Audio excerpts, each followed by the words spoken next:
In this lecture, we will discuss William Shakespeare, and we will discuss general points relating to William Shakespeare, his two narrative poems, and his sonnets. So this lecture consists of all these things. So William Shakespeare is one of the famous writers belonging to Elizabethan age. Actually, he is one of the famous writers belonging to world literature. So he was born in 1564 and he died in 1660.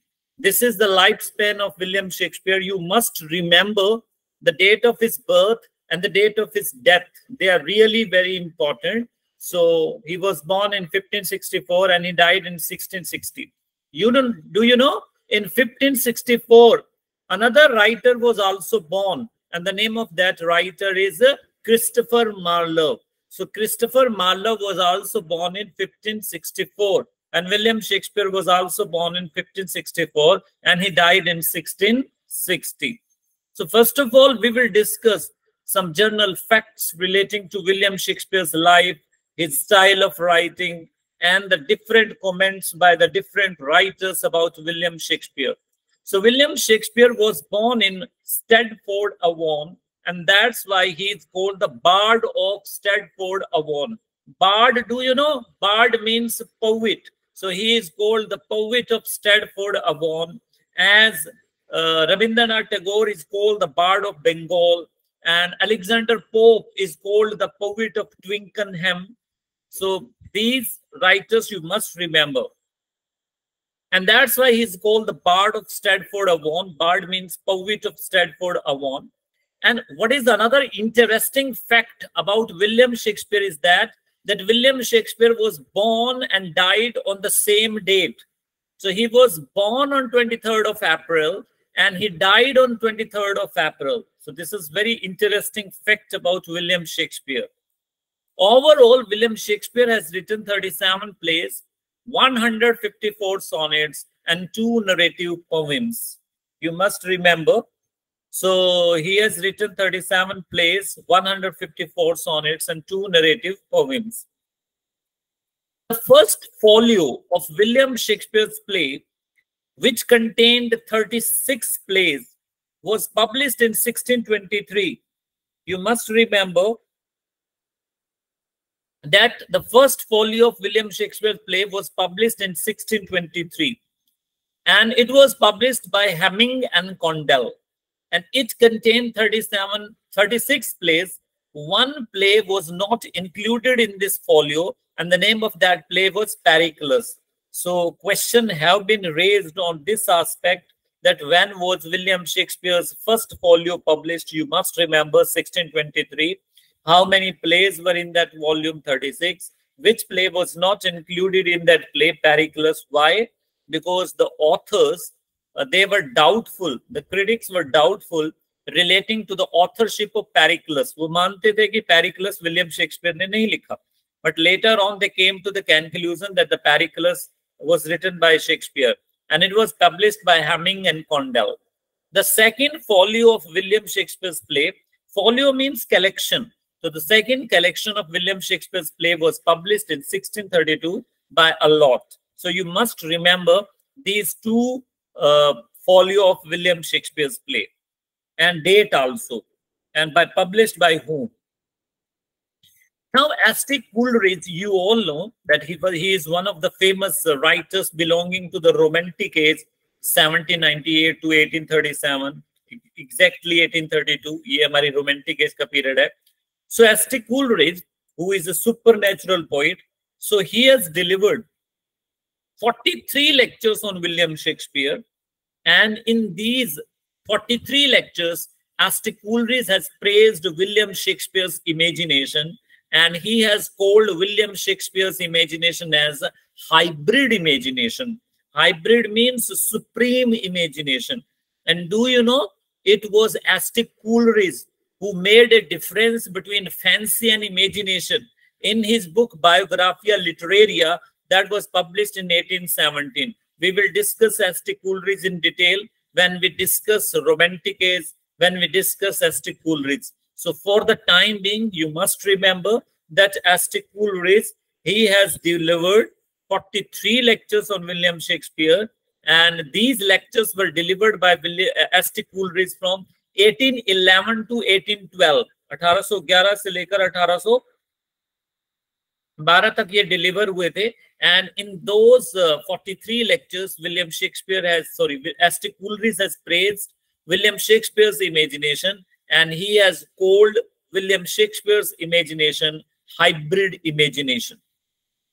Charles Lamb, who is another important writer belonging to the Romantic age, he, along with his sister Mary Lamb, दोनों ने मिलकर क्या किया?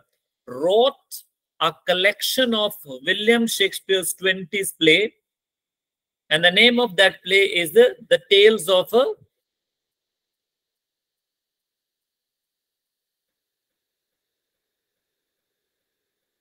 the name of that collection is Tales of Shakespeare.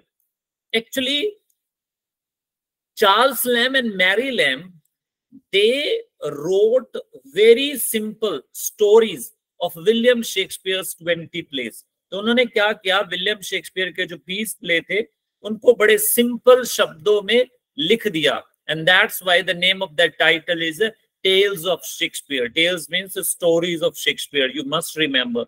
Charles Lamb is an essayist belonging to the Romantic age, and Charles Lamb is famous for his one collection of essays, and the name of that collection is Essays of Elia. याद रखना है आपको, Essays of Elia. And this question was raised in Master Cadre exam, previous Master Cadre exam. So Charles Lamb has written a collection of essays. The name of that essays is Essays of Elia. It was published in 1823. So he is an essayist.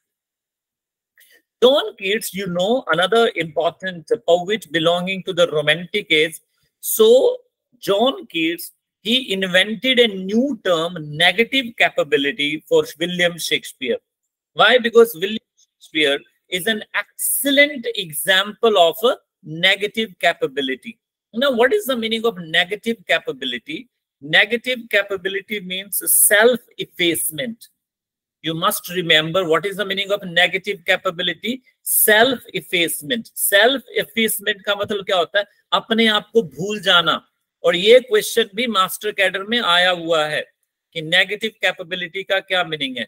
Self-effacement. What is the meaning of self-effacement? अपने आप को भूल जाना. अब अपने आप को भूल जाने का मतलब क्या है?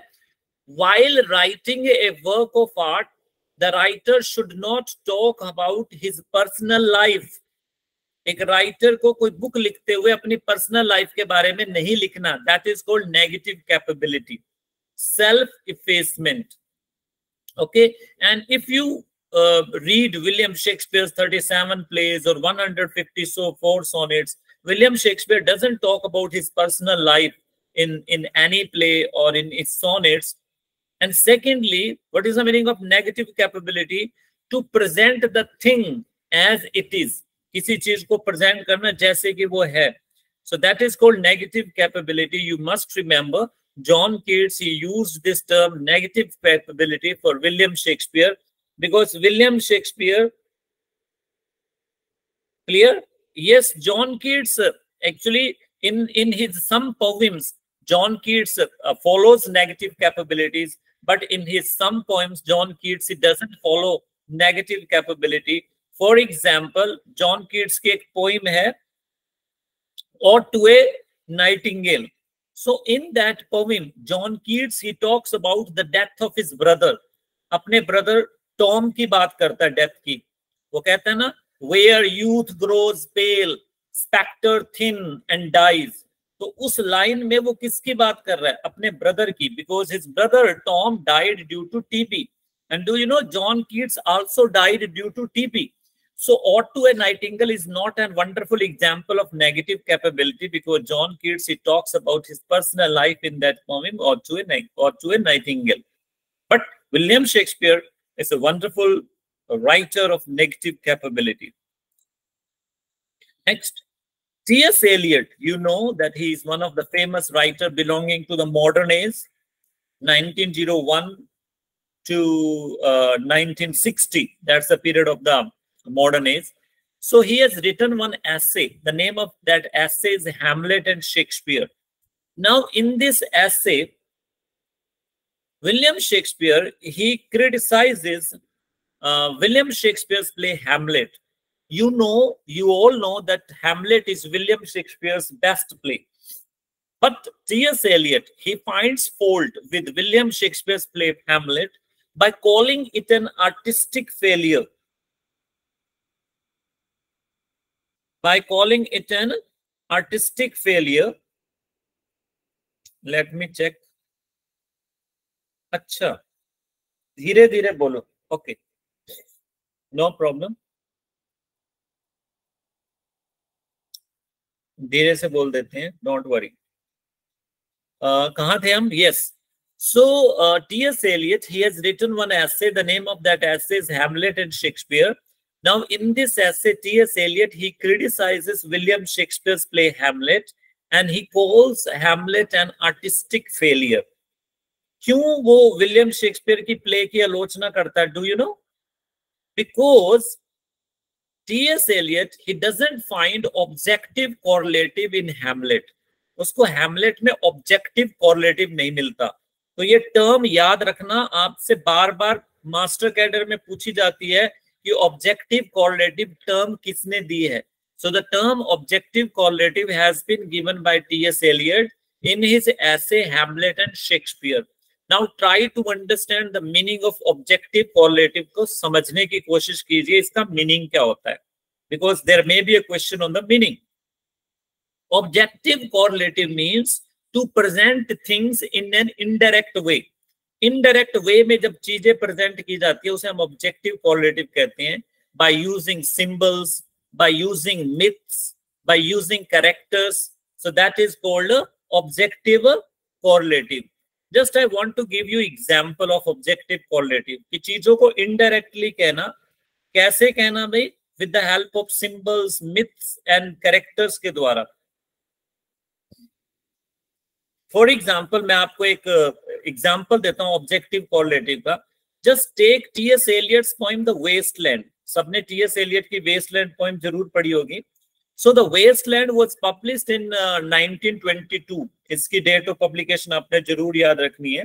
So The Wasteland, which was published in 1922, was written by T.S. Eliot. Do you know T.S. Eliot in that poem, The Wasteland, he uses objective correlative because he presents each and everything through the central character Tiresias. Wasteland का central character कौन है? Tiresias. तो वो सारी कहानी किसके द्वारा present करता है? टायरजियस के माइंड के द्वारा. क्योंकि वो वेस्टलैंड में कौन सी टेक्निक यूज करता है? Stream of consciousness technique. अब ये स्ट्रीम ऑफ कॉन्शियसनेस टेक्निक क्या होती है?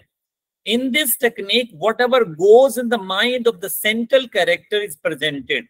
कि एक कैरेक्टर के दिमाग में जो कुछ चल रहा होता है वो प्रेजेंट किया जाता है. That is called objective correlative. जैसे आप सीरियल्स देखते हो, टीवी सीरियल्स देखते हो और आप मूवी देखते हो, तो आप देखते हो कि कोई कैरेक्टर बिल्कुल साइलेंट खड़ा होता है, वो बोल नहीं रहा होता, लेकिन उसके दिमाग में जो कुछ चल रहा होता है वो आपको दिखाया जाता है. This is called stream of consciousness technique. Is it clear? Whatever goes in the mind of the central character is presented through symbols, presented through interior monologues. यूं तो बातों से बातें निकलती जाएंगी, बहुत बड़ा लेक्चर हो जाएगा. मैं थोड़ा सा मेन पॉइंट पे आता हूं. So T.S. Eliot, he uses objective correlative in The Wasteland. Why? Because he presents everything through the central character Tiresias, whatever goes in the mind of the central character. Besides, T.S. Eliot in The Wasteland, he uses many myths. बहुत सारे myth use करता है ना? Oedipus myth, Kingfisher myth, vegetation myths, biblical myth, बहुत सारे myth use करता है. And he also uses many symbols. This is called objective correlative. Objective correlative means to present things in an indirect way. But according to T.S. Eliot, in William Shakespeare's play, there is no objective correlative. Because Hamlet is not able to, William Shakespeare is not able to express the conflict going on in Hamlet's mind. Hamlet के दिमाग में जो conflict चल रहा था, William Shakespeare उसको present नहीं कर पाया.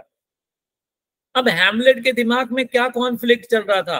whether he should kill his uncle or not, कि उसे अपने अंकल क्लोडियस को मारना है या नहीं मारना. So that conflict was going in Hamlet's mind, and according to T.S. Eliot, William Shakespeare is not able to express that conflict in an indirect way, and that's why T.S. Eliot says that Hamlet is an artistic failure. तो मैंने बहुत सारी चीजें आपको एक छोटे से point में बताई. You must remember all these things. Now, another critic, Dr. Samuel Johnson. You all know Dr. Samuel Johnson belongs to the 18th century, belongs to the neoclassical age, belongs to the Augustan age. From neoclassical age से belong करता है. And do you know Dr. Samuel Johnson is the lexicographer. Now, what is the meaning of lexicographer? ये अपने mind में याद रखना, ये आपके deep question आ सकते हैं. What is the meaning of lexicographer? Lexicographer means a person who writes a dictionary. जो dictionary लिखता है उसको हम lexicographer कहते हैं. And do you know Dr. Samuel Johnson wrote the first English dictionary. आपको पता होना चाहिए English की पहली dictionary किसने लिखी थी? Dr. Samuel Johnson ने. So Dr. Samuel Johnson wrote the first English dictionary, and that's why he is called a lexicographer. And first dictionary was published in 1755. Date भी याद रख लीजिए. 1755 में पहली इंग्लिश की डिक्शनरी लिखी गई थी, and that was written by Dr. Samuel Johnson, and that's why he is called a lexicographer. So Dr. Samuel Johnson has written one critical work. Name of that critical work is Preface to Shakespeare, which was published in 1765. 1765 में हुआ था. Now, in this critical work, Dr. Samuel Johnson, he defends William Shakespeare. William Shakespeare को defend करता है. अब इस book में वो चार चीजों की बात करता है, आपको पता होना चाहिए. Number one, he defends William Shakespeare violation of the three unities of time, place, and action. Do you know William Shakespeare in his plays, he doesn't follow the three unities of time, place, and action. William Shakespeare अपने play में time, place और action तीनों unities को follow नहीं करता. Now, what is the meaning of unity of time? Unity of time means the play should end within 24 hours. कि नाटक 24 घंटे में पूरा हो जाए. लेकिन जब आप विलियम शेक्सपियर का प्ले पढ़ते हो तो उसमें कई years की कहानी बताई होती है. Secondly, what is the meaning of unity of place? It means all action should be done on a single place. कि सारे action एक ही जगह पर हों. But when we read William Shakespeare's play, so William Shakespeare keep on changing the places. पहला scene London में है, दूसरा जर्मनी में कर देता है, तीसरा फ्रांस में कर देता है. So he keeps on changing the places. And what is the meaning of unity of action? It means there should be single plot. एक ही कहानी होनी चाहिए. But when we read William Shakespeare's play, so we find that there is more than one plot. एक से ज्यादा कहानी होती है. चाहे आप उसका किंग लियर ले लो, किंग लियर में दो कहानियां साथ साथ चलती हैं. One is King Lear and his three daughters, and the second is the Earl of Gloucester and his two sons. So in other words, William Shakespeare, he follows the three unities. But Dr. Samuel Johnson, he defends William Shakespeare in his critical book Preface to Shakespeare. तो ये आपको याद रखना है. Secondly, he also defends William Shakespeare for mixing of comic and tragic scenes, because according to the classical rules, जो classical rules के according क्या होना चाहिए? Comedy should be written differently. Comedy and tragedy, they should be written differently.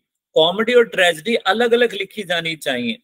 But what happens in William Shakespeare's play, that William Shakespeare, he mixes comic and tragic scenes in his plays. उसके play में comic scenes भी होते हैं, tragedy में भी comic scenes होते हैं.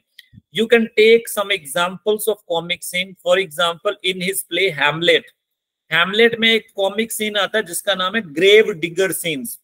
When Hamlet's beloved Ophelia commits suicide, जब वो आत्महत्या कर लेती है, when Hamlet's beloved Ophelia, she commits suicide and she is being buried, then there are some diggers जो कबर खोदने वाले होते हैं, they keep on cracking jokes. So comic scenes है tragedy में. You can take another example in William Shakespeare's play Macbeth. Do you know in William Shakespeare's play Macbeth there is another comic scene and that is called Potter scene. आपके master cadre में ये scene बहुत आते हैं, आपको पता होना चाहिए किस प्ले में कौन सा सीन है. मैं आपको दूसरा सीन बता रहा हूँ. In Hamlet I have talked about grave digger scene. Now I'm talking about Macbeth. In Macbeth there's another scene and that is called the Potter scene. A Potter scene क्या होता है? When King Duncan is murdered, जब King Duncan का murder हो जाता है, murder कौन करता है? Macbeth and Lady Macbeth in his own castle. So उसको कैसे करते हैं, वो murder कैसे करते हैं? जो Lady Macbeth is very clever. She gives intoxication, नशा खिला देती है to all the watchmen. उनको नशा खिला देती है और रात को वो मर्डर कर देते हैं. So in the morning, King Duncan's faithful servant Macduff comes to make King wake up.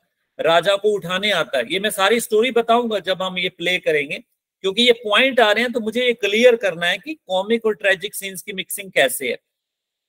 So when in the morning Macduff comes to wake up Duncan, so he knocks at the gate. अब वो जो watchman होते हैं वो नशे में होते हैं, वो ये सोचते हैं that they are guarding the gate of hell. वो सपने में होते हैं, वो ये सोचते हैं कि हम नरक वाले गेट के सामने खड़े हैं और उसकी रक्षा कर रहे हैं. And that's why Macduff keeps on knocking, but they don't open the gate. तो वो बड़ा funny scene है. So William Shakespeare in his plays he mixes comic and tragic scenes, and according to classical rules, tragedy and comedy should be written differently. But Dr. Samuel Johnson he defends mixing of comic and tragic scenes. समझ में आ गया? उसकी वो defend करता है. मैं explain कर रहा हूं आपको, बाकी हम बाद में डिस्कस करेंगे. Now in this book, Preface to Shakespeare, do you know Dr. Samuel Johnson he calls William Shakespeare, वो William Shakespeare को क्या कहता है? A man of nature. आपको याद रखना है, ये बहुत फेमस कोटेशन है about Shakespeare by Dr. Samuel Johnson. Clear? So he calls William Shakespeare a man of nature. Why? Because William Shakespeare in his plays he presents human nature. Here nature doesn't mean mountains, rivers, no. Here nature means human nature. William Shakespeare he presents human nature in a better way, and that's why he calls William Shakespeare a man of nature. You must remember this point. Now there's another very important writer whose name is John Dryden, and John Dryden belongs to the Restoration period. And what is the period of Restoration is 1660 to 1700. 1660 से लेकर 1700 का जो period है, that is called Restoration period. And John Dryden belongs to the Restoration period, and he was a multi-talented personality. He was a poet, he was a dramatist, he was a critic. तो उसने एक essay लिखा है. The name of that essay is an essay of dramatic poesy. And this essay was published in 1668. इसकी date याद रखना, ये कब published हुआ, आपके सिलेबस में लगा हुआ है. So an essay of dramatic poesy was published in 1668. So in this essay, John Dryden he compares two great writers of English literature. दो great writer Ben Jonson और William Shakespeare की तुलना करता है. Ben Jonson, you know, he is a classical writer belonging to the Jacobean period. Ben Jonson Jacobean period से belong करता है. 1603 to 1625 ये जो period है, that is called the Jacobean period. So he compares Ben Jonson to William Shakespeare. Ben Jonson was a classical writer, but Ben Jonson follows each and every classical rules. But John Dryden he finds William Shakespeare better than Ben Jonson. वो William Shakespeare को Ben Jonson से अच्छा पाता है. तो एक statement करता है, एक कोटेशन बोलता है जो बड़ी फेमस है, याद रखनी आपने. I admire Ben Jonson, but I love Shakespeare. So when he compares Ben Jonson to William Shakespeare, Ben Jonson was a classical writer. He followed each and every rule, whereas William Shakespeare he didn't follow any rule. But still, John Dryden, he praises Shakespeare. He says that I admire Ben Jonson, I praise Ben Jonson, but I love Shakespeare. Now, Ben Jonson, who is a Jacobean writer, so when William Shakespeare died, so Ben Jonson wrote a sonnet. उसने एक sonnet लिखा. Sonnet, you all know, sonnet is a poem of 14 lines. 14 line की poem को sonnet कहते हैं. We will discuss sonnet in detail when I discuss literary terms, because you know that sonnet is of many types: Shakespearean, Petrarchan, Spenserian. Then we have the curtal sonnet, we have the silken sonnet. Sonnet is of many types. So Ben Jonson, he wrote one sonnet on the death of William Shakespeare. The name of that sonnet is "To the Memory of My Beloved, the Author, Mr. William Shakespeare." In short, it is known as Mr. William Shakespeare के नाम से ये sonnet जाना जाता है. Now, in this sonnet, Ben Jonson, he praises William Shakespeare. William Shakespeare की praise करता है. क्या कहता है William Shakespeare को? Soul of the age. उसे Elizabethan age की आत्मा कहता है. The applause, praise, delight, Anand, the wonder of our stage. Wonder means ajuba. So he praises William Shakespeare by calling him soul of the Elizabethan age. He calls him a praise, delight, and wonder of a drama. Praise करता है. But he makes a more important observation. He talks about William Shakespeare's universality. वो William Shakespeare की universality के बारे में कहता है. क्या कहता है? He is not of one age, but of all times. What is the meaning of this statement? Then Jonson says that William Shakespeare doesn't belong to one age. वो सिर्फ एक एज से बिलोंग नहीं करता, but William Shakespeare belongs to all ages.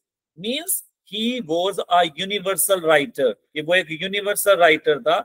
वो एक as से belong नहीं करता था, but he belonged to all ages. You must remember this quote. However, Ben Jonson also criticizes William Shakespeare को criticize भी करता है. Do you know, William Shakespeare was not much literate. पढ़ा लिखा नहीं था ये, इसलिए वो उसका मजाक उड़ाता है, उसको क्रिटिसाइज करता है. क्या कहता है? He knew little Latin and less Greek. Little has a negative meaning, less has also meaning negative. Means Ben Jonson, he wants to say that Shakespeare was not much literate. वो पढ़ा लिखा नहीं था, ना उसे लेटिन की knowledge थी, ना उसे ग्रीक लैंग्वेज की नॉलेज थी. Means William Shakespeare was not much literate. Another important fact आपको याद रखना है कि William Shakespeare, he was a actor also. He was an actor also, and he acted in Ben Jonson's first play. Ben Jonson का first play था Every Man in His Humor. उसमें उसने acting की थी. He played the role of Noel. Noel की भूमिका निभाई थी. Noel is the name of a character. तो उसकी उसने भूमिका निभाई थी. John Ruskin, who is one of the famous writers belonging to the Victorian period. And what is the period of Victorian age? 1837 to 1901. That's the period of the Victorian age. So John Ruskin, he made a statement about William Shakespeare's play. Actually, he made this statement about William Shakespeare's comedies. उसकी comedies के बारे में statement की थी. क्या कहा? In Shakespeare's play, there are only heroines, no heroes. So according to John Ruskin, in William Shakespeare's comedies, the heroines are dominant. William Shakespeare की comedies में heroines dominant होती हैं, जबकि tragedies में कौन dominant होते हैं? Heroes. Tragedies में male dominate करते हैं और comedies में heroines dominate करती हैं. You can take some example. For example, the heroine of William Shakespeare's comedy, As You Like It, is Rosalind. तो वो Rosalind बड़ी important है. Similarly, in William Shakespeare's play Twelfth Night, उसकी heroine कौन है? Viola. She dominates the play. So in this, that's why John Ruskin, he made a statement about William Shakespeare's comedies, that in William Shakespeare's comedies, the heroines dominate. Matthew Arnold, you know, another important writer belonging to the Victorian period. Matthew Arnold was also a multi-talented personality. He was not only a poet but a critic also. एक critic भी था. उसने भी एक sonnet लिखा, and the name of that sonnet is on Shakespeare. And in this sonnet, Matthew Arnold, who was a critic, he praises William Shakespeare. William Shakespeare की praise करता है. क्या कहता है? बड़ी famous lines है, याद रखना. Others abide us, thou art free. You smile and go. What is the meaning of these two lines? According to Matthew Arnold, he is able to find fault with other writers. Matthew Arnold कहता है कि मैं बाकी writers में तो दोष निकाल पाया उसके प्लेस में कि यहाँ कमी है, यहाँ कमी है, यहाँ कमी है, but he is not able to find any fault with William Shakespeare. लेकिन कहता है विलियम शेक्सपियर में मुझे कोई दोष नहीं दिखा, इसलिए वो कहता है others abide us. Others here stand for other writers, कि बाकी तो राइटर, अबाइड में नहीं कहता फॉलो करना, हमें फॉलो करते हैं, हमारे से डरते हैं क्योंकि हमने उसमें दोष निकाला. Thou art free, thou means you, art means are, but you are free. You smile and go. It means we are not able to find any fault with your plays. कि हमें आपके नाटक में कोई दोष नहीं मिला. And that's why he praises William Shakespeare's plays by calling them faultless. एक और बहुत बड़ा क्रिटिक है AC ब्रैडले. याद रखना, AC Bradley is William Shakespeare's greatest critic. Question आ सकता है क्योंकि विलियम शेक्सपियर के बारे में हजारों लोगों ने लिखा है, हजारों क्रिटिक्स ने लिखा है, लेकिन उसका सबसे बड़ा क्रिटिक कौन है? AC Bradley. You must remember this fact that AC Bradley is William Shakespeare's greatest critic. He wrote a book, AC Bradley, he wrote a book and the name of that book is Shakespearean Tragedy, and this book was published in 1904. आपको ये date भी याद रखनी है. Now in this book AC Bradley he delivers 10 lectures. उसने 10 lecture दिए हैं, और 10 लेक्चर किसके बारे में है? About William Shakespeare's 4 great tragedies. उसके बारे में उसने 10 लेक्चर दिए. वो 4 ग्रेट ट्रेजेडीज कौन कौन सी हैं? Hamlet, Othello, King Lear, Macbeth. आपको याद रखना है. These are William Shakespeare's 4 great tragedies, and AC Bradley has delivered 10 lectures about William Shakespeare's 4 tragedies: Hamlet, Othello, King Lear, and Macbeth. और एक बात और ध्यान रखना, T.S. Eliot, you all know that he is a writer belonging to the modern age. T.S. Eliot has written a PhD. उसने PhD पता किसके बारे में लिखी है? F.H. Bradley. पेपर में कंफ्यूज मत हो जाना, AC ब्रैडले और F.H. ब्रैडले दोनों अलग अलग हैं. T.S. Eliot has written his PhD on F.H. Bradley. ये आपके क्वेश्चन आया था मास्टर कैडर में कि T.S. Eliot ने अपनी ट्रेजेडी किस पे लिखी.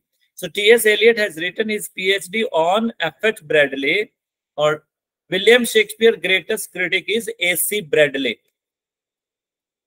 और इसमें उसने एक स्टेटमेंट दी AC ब्रैडले ने, and the name of that statement is character is destiny. What is the meaning of character is destiny? It means in William Shakespeare's tragedies the characters they right their own destiny. Do you know कि William Shakespeare के play में जो characters होते हैं, जो hero हैं, वो अपना भाग्य खुद लिखते हैं. And that's why he gave the statement, character is destiny. But if you read ancient classical drama, अगर आप ancient classical drama पढ़ते हो, तो you find ancient classical drama में क्या था? Destiny's character, कि उनका भाग्य पहले से लिखा हुआ आता था. लेकिन विलियम शेक्सपियर के प्ले में क्या होता है? The hero, they themselves write their own destiny. वो अपना भाग्य खुद लिखते हैं. So you must remember a very famous statement, character is destiny. Now we will talk about the 2 narrative poems written by William Shakespeare. The first narrative poem is Venus and Adonis. Master Cadre में 2-3 बार इस पे question आ चुका है that who has written the poem Venus and Adonis. So Venus and Adonis has been written by William Shakespeare. It was published in 1593. And it was written during the plague. जब England में plague फैल गया था, तब William Shakespeare ने लिखी थी. And this poem, Venus and Adonis, is dedicated to the Earl of Southampton. And who had been the Earl of Southampton? William Shakespeare's patron. William Shakespeare का पैटर्न था, उसको उसने डेडिकेट की है ये बुक, पोइम याद रखना है. And this poem is based on the Latin poem, and the name of that poem is Metamorphosis. Metamorphosis meaning क्या होता है? Change. And this poem has been written by the Italian writer Ovid. Ovid Italian writer है, उसकी book है Metamorphosis, उसके ऊपर based है. Now, what is the theme of this poem? Through this poem, William Shakespeare, he talks about Venus. Who was Venus? Goddess of love. So he talks about the goddess of love, Venus' unrequited love for Adonis. Unrequited meaning क्या होता है? Incomplete love, unfulfilled love. अधूरे प्यार की कहानी किसके लिए? Adonis के लिए. What is the story of this poem? That Venus, who is the goddess of love, she falls in love with Adonis. But Adonis doesn't give so much importance to Venus, and he goes for hunting. वो शिकार के लिए जाता है. And Venus has an intuition, उसको एक intuition होती है that Adonis will be killed, and that's why she goes after Adonis in order to save him. But when she enters the forest, so she finds Adonis dead. Adonis वहाँ पे मरा हुआ होता है. Why? Because a wild boar kills Adonis, and that's why Venus' love for Adonis remains incomplete, unfulfilled.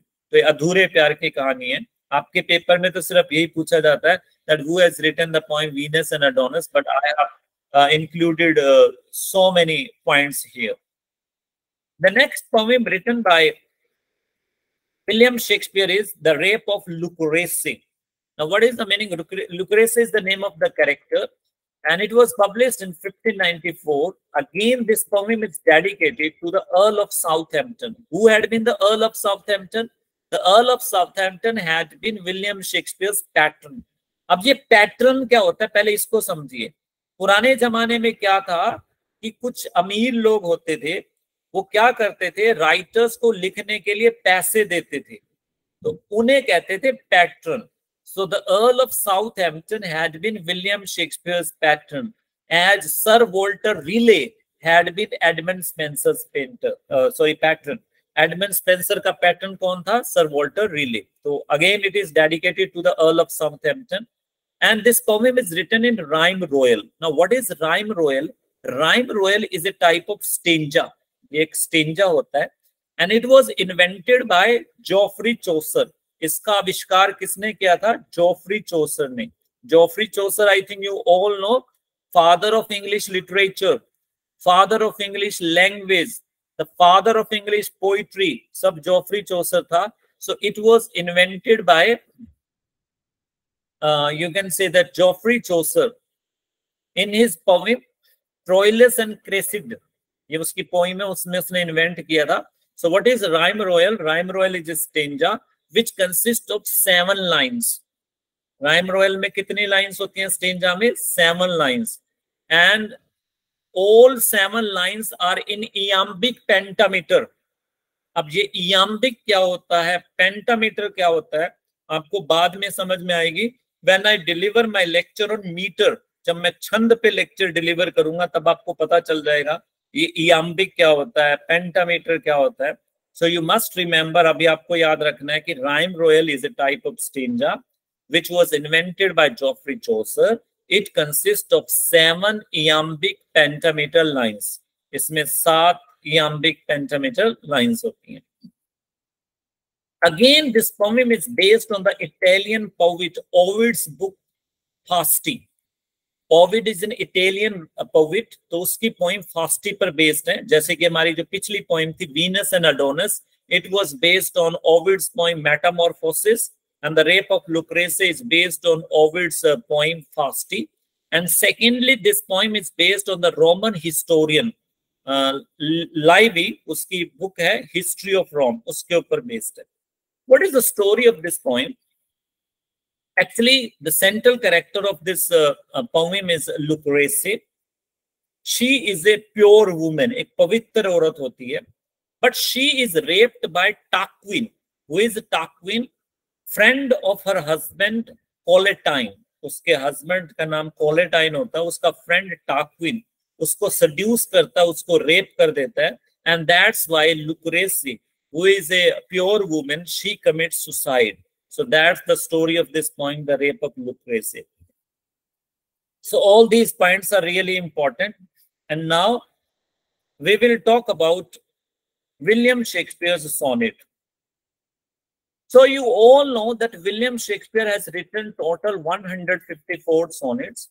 So out of 154 sonnets, they were published together in 1609.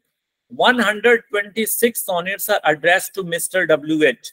Who is Mr. W.H? The Earl of Southampton. Uska patron hai. Usko 126 sonnet addressed hai.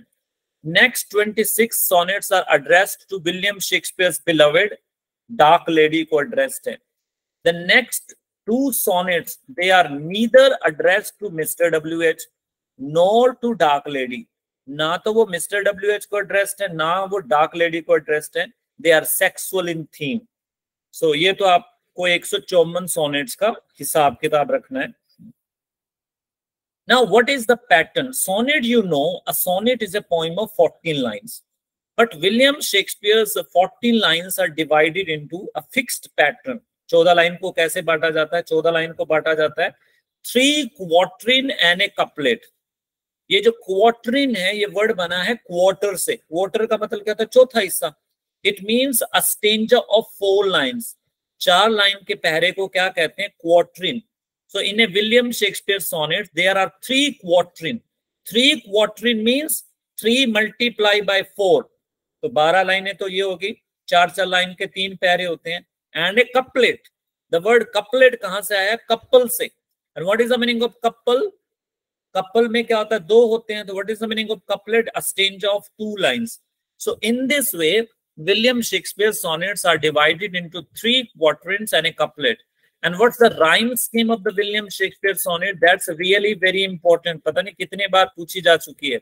So the rhyme scheme of William Shakespeare sonnet is ABAB, CD, EF, GG. And what is the rhyme scheme of Spenserian sonnet? वो भी आपको पता होनी चाहिए. Now in Spenserian sonnet, the rhyme scheme is interconnected. So the rhyme scheme of Spenserian sonnet is ABAB, BC, CD, EE. But what is the rhyme scheme of William Shakespeare sonnet? Because it is not connected. So ABAB, CD, EF, GG. Now some special sonnets जो हैं 154 में, मैं उसकी बात करता हूँ. For example, in sonnet 99, there are 15 lines. Normally एक sonnet में 14 लाइन होती हैं, लेकिन sonnet number 99 में 15 lines हैं. आपको याद रखना है. Similarly, in sonnet number 126, there are 12 lines. ऐसे क्वेश्चन आ सकते हैं कि कौन से sonnet में 15 लाइन है, कौन से sonnet में 12 लाइन है. वैसे sonnet is a poem of 14 lines. तो ये आपको कुछ 2 special याद रखने हैं. That the sonnet 99 contains 15 lines. Sonnet 126, sonnet 6 contains 12 lines. Now we will talk about William Shakespeare's some famous sonnets. पहला sonnet उसका जो सबसे फेमस है 154 में, जो लगभग हर स्टेट में लगता है, and that is Let me not to the marriage of true minds. So in this sonnet, William Shakespeare, he talks about true love. सच्चे प्यार की बात करता है. William Shakespeare says that the true love is constant. William Shakespeare ये कहता है कि सच्चा प्यार स्थिर होता है. Means true love doesn't change under any circumstances. सच्चा प्यार कभी नहीं बदलता, चाहे कितनी मर्जी मुसीबतें आ जाएं. तो according to, he defines true love in this sonnet, and he says that true love is constant. It doesn't change with the passage of time. It doesn't stoop under any circumstances. किसी भी परिस्थिति में झुकता नहीं है, बदलता नहीं है. And that's why, in order to prove constancy of true love, सच्चे प्यार की स्थिरता को दिखाने के लिए, do you know, he compares true love to the pole star. Pole star आप जानते हो, ध्रुव तारा. It is always stable. So according to William Shakespeare, true love is constant like the pole star. And similarly, true love is constant like the lighthouse. Lighthouse आप जानते हो? It is a structure built in the sea. समुंदर में होता है. And whenever it is a stormy weather, जब भी तूफानी मौसम होता है, so it gives warning. ये warning देता है ships को. So he compares true love to pole star and the lighthouse in order to prove that true love is constant. ये आपको सारी पोइम पढ़नी है, बहुत फेमस पोइम है. मैंने ये बिगिनिंग लाइंस हैं, मैं आपको पढ़ने जा रहा हूँ. ये आप सारी लाइन, सारी पोइम पढ़ लेना, क्योंकि एक एक लाइन इंपॉर्टेंट है. पहली लाइन में क्या कहता है? Let me not to the marriage of true minds admit impediments. Admit means allow, impediments mean होता है barriers. So according to William Shakespeare, true love never changes. It never allows any barriers. कोई भी barriers, कोई भी problems को ये allow नहीं करता. It doesn't change. और फिर क्या कहता है कि जो प्यार मौका मिलने पर बदल जाए वो सच्चा प्यार नहीं होता. इसलिए वो क्या कहता है? Love is not love which alters. Alters means which changes when it alteration find. Alteration मैंने क्या होता है? Change. कि जो प्यार मौका मिलने पर बदल जाए वो सच्चा प्यार नहीं होता. और bends with the remover to remove. Clear?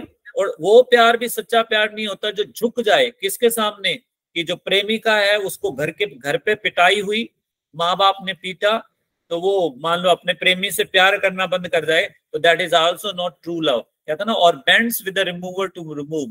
So according to William Shakespeare, true love doesn't change. It doesn't allow any problem. It never changes. Clear? आगे देखिए, ये पूरा सोनेट बहुत अच्छा है, आप पढ़ लेना. Love's not time's fool. So he compares true love to time. वो कहता है कि time is very powerful. Time destroys each and everything. But even time is not able to destroy true love. प्यार भी सच्चे, समय भी सच्चे प्यार को डिस्ट्रॉय नहीं कर पाता, और सच्चा प्यार इस दुनिया में रहता है. You can take the example of Heer Ranjha, you can take the example of Sohni Mahiwal, ठीक है, Laila Majnu, Romeo Juliet, they are still alive. तो कहता है love's not time's fool, the rosy lips and cheeks with his bending sickle's compass. ये पढ़ लेना, मैं अब सारा नहीं पढ़ाने वाला आपको, ठीक है, तो ये सारी पढ़ लेना, मेन बता दिया. और लास्ट में वो एक चैलेंज देता है सभी लोगों को पूरी दुनिया के. कहता है मैंने अपने इस सोनेट में जो बातें कही हैं, whatever he has said in this sonnet, if anybody can prove in wrong, अगर कोई भी उसको रॉन्ग प्रूव कर देगा विलियम शेक्सपियर को, तो he will stop writing and he will never consider himself a writer. कहता अगर कोई भी मुझे गलत प्रूव कर देगा तो मैं अपने आप को राइटर ही नहीं मानूंगा. कहता ना, if this be error and upon me proved I never writ nor no man ever loved. कहता if anybody proves me wrong in my definition of true love, so I will think that I have never written and nobody in this world has ever loved somebody truly. So that's a wonderful sonnet. Let me know to the marriage of true minds. Next sonnet written by William Shakespeare is How Much More Doth Beauty. That's another wonderful sonnet written by William Shakespeare. Now in this sonnet, William Shakespeare, he talks about true beauty. Normally people take beauty outside beauty. हम सुंदरता क्या समझते हैं? बाहरी सुंदरता. कोई आदमी बाहर से सुंदर है, हम क्या कहते हैं? सुंदर है, वो सुंदर लड़की है, वो सुंदर लड़का है. According to William Shakespeare, this is not the correct criterion of judging beauty. According to William Shakespeare, true beauty is a combination of internal and external qualities. वास्तविकता सुंदरता क्या होती है? इंटरनल और एक्सटर्नल क्वालिटीज का कॉम्बिनेशन होता है. कि कोई व्यक्ति बाहर से तो बड़ा सुंदर है, लेकिन उसको बोलने की तरीका नहीं है, बैठने का तरीका नहीं है, तो that person is not beautiful. ऐसे होता है ना, कई बार सुंदर वाइफ मिल जाती है लेकिन उसको अकल नहीं होती बिल्कुल भी. She doesn't know how to talk, how to behave, then we get disgusted within a few days. कुछ ही दिनों में उससे तंग आ जाते हैं. तो that is not true beauty. True beauty is a combination of internal and external quality. Rather true beauty depends upon qualities. आप में इंटरनल क्वालिटीज, कई बार आपने देखा होगा कि कोई लोग सुंदर नहीं होते, but their way of talking, their way of behaving is so beautiful that we are attracted towards that person and we can never forget that person. So according to William Shakespeare, true beauty depends upon internal qualities, not on external qualities. He gives examples in order to prove this point of view. he compares the wild rose to garden rose. वो wild rose की तुलना garden rose से करता है. Wild rose होता है, उसका भी same color होता है garden rose की तरह. But nobody pluck the wild rose. कोई भी wild rose को तोड़ता नहीं है. Why? Because wild rose has only external quality. सिर्फ बाहर से सुंदर लगता है. Wild rose doesn't have fragrance. उसमें internal quality fragrance नहीं है. Whereas on the other hand, the garden rose has internal quality fragrance, and that's why each and everybody likes garden rose. So in this way, he proves that true beauty depends upon internal quality, is a combination of both internal and external qualities. Next wonderful sonnet written by William Shakespeare is, shall I compare thee to a summer day? Here, thee means you. Now, in this poem, William Shakespeare, he compares his patron, the Earl of Southampton की तुलना किससे करता है? To a summer day. Do you know in Britain, England में जो summer होता है ना, it has special importance. I think you all know that Britain is a cold country. वहाँ पे ठंड रहती है, लेकिन summer में धूप निकलती है, तो they enjoy summer. They welcome summer. India में opposite होता है. We hate summer because it is extreme hot here. So यहाँ पर वो comparison कर रहा है अपने friend की summer day से. So he says in this poem he compares his friend, his patron and friend Mr. W.H. or the Earl of Southampton to a summer day, and he says that his friend is more beautiful than the summer day. कहता मेरा friend summer day से ज़्यादा सुंदर है. And he says that his friend will never die. कहता मेरा friend कभी मरेगा नहीं. Summer comes and goes. Summer आता है चला जाता है. But he says that my friend will never die. Why? Because his friend will ever remain alive in his sonnets. कहता मेरा friend क्या होता है? हमेशा मेरे sonnets के through जिंदा रहेगा. So that's all about today's lecture. So in today's lecture, we have discussed some general points of William Shakespeare and 2 narrative poems and William Shakespeare's sonnets. So tomorrow